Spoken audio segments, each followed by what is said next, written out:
I want to begin this podcast segment by talking about the parent-child relationship. Take a moment and remember back to what life was like before you became a parent. Anyone who's listening to this podcast has surely had a different experience than anyone else. All of our life experiences are unique, and it is what helps make us unique. But we all had dreams. We all had expectations. And so what did you hope and dream for you and for your child? I remember before I became a dad in my late 20s, it was filled with hope and expectation and excitement and a little anxiety about what in the world I was going to be doing, because I knew my life was going to change, but I wasn't quite sure how. And boy, was I right.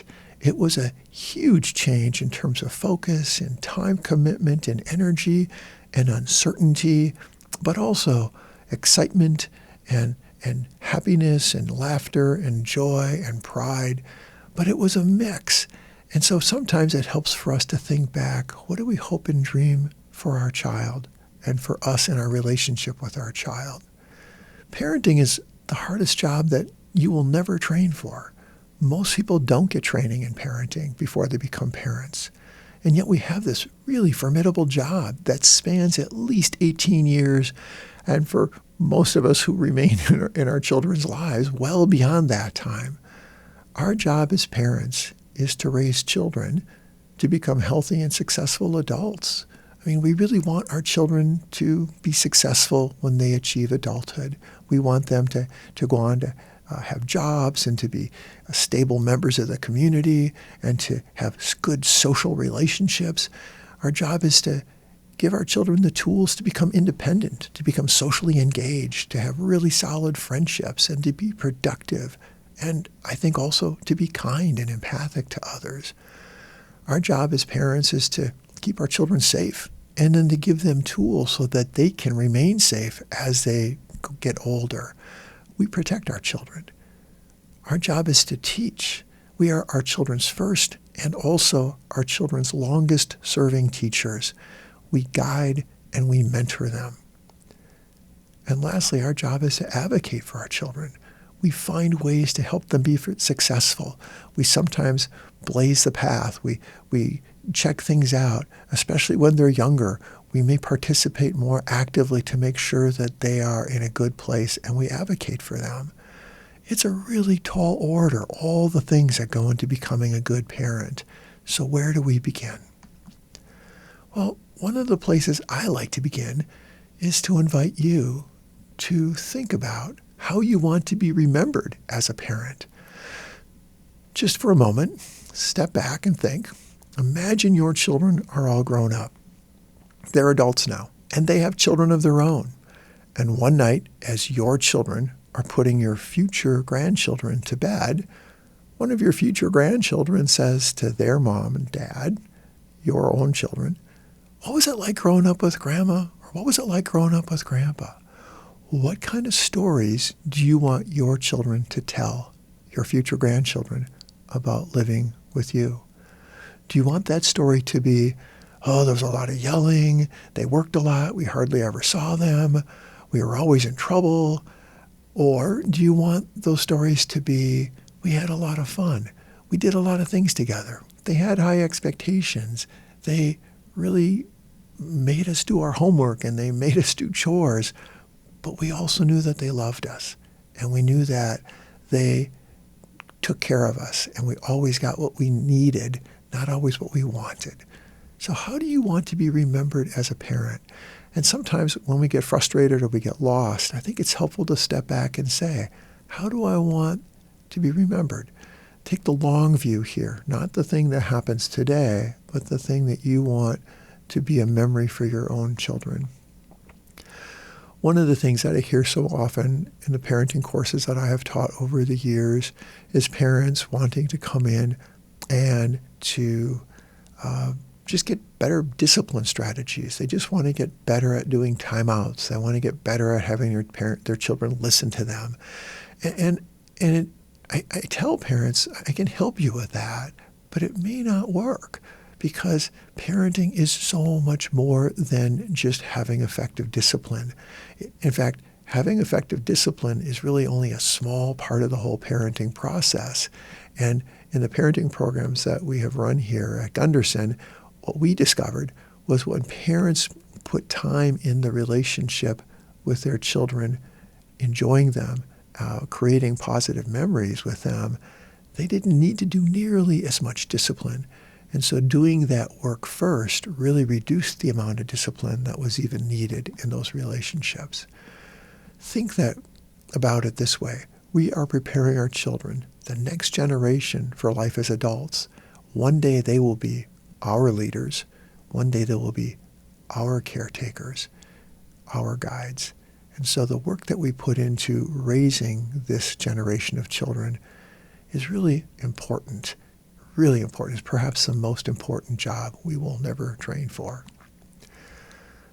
In this parenting program, what we will present are evidence-based parenting resources. And most of the evidence-based parenting programs have two different dimensions that they tend to focus on: how to develop and maintain a positive, nurturing relationship with your child, and how to have firm and consistent discipline with your child. And these two things are not separate. They actually happen at the same time or in the same relationship. It's really one way of thinking about not how to, get rid of the bad behavior in our children, but how rather to grow the good behavior in our children. And so much of the focus of our program will be to teach you or give you some strategies and tools for how to grow the good things that are already present in your children. Consider that children's memories are not that accurate. The earliest memories for some children, the research would say, can be as early as 2.5 years old, maybe 4 years old, but most children have very few memories of actual experiences before about age 7. Are there examples that are different? Absolutely. Most children remember things through the stories that are told about those experiences, or through videos, or through pictures they've seen about those things. Why is it that they don't remember things when they were an infant, things when they were 2 years old or 3 years old? It's because their brain is still developing, and their brain is where memories are stored. The hippocampus, the part of our brain that stores our memories, is still in its development at that time. That's also the part of our brain that helps us to regulate our emotions.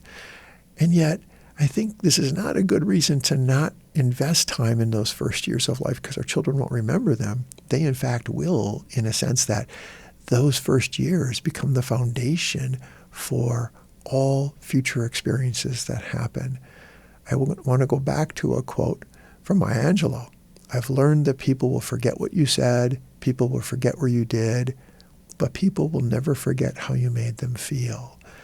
And early childhood experiences are very much like that.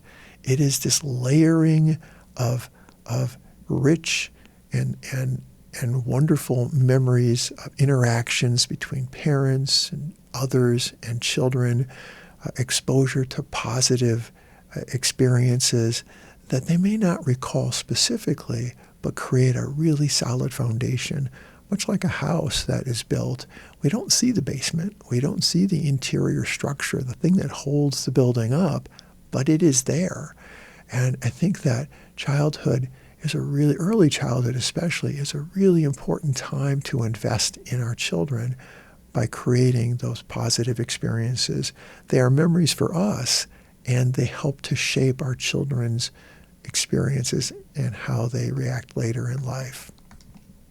Something that you might want to consider each night. At the end of the day, as you're putting your child or your children to bed, share one memory about them from that day that is your favorite, or one of your favorite memories of the day.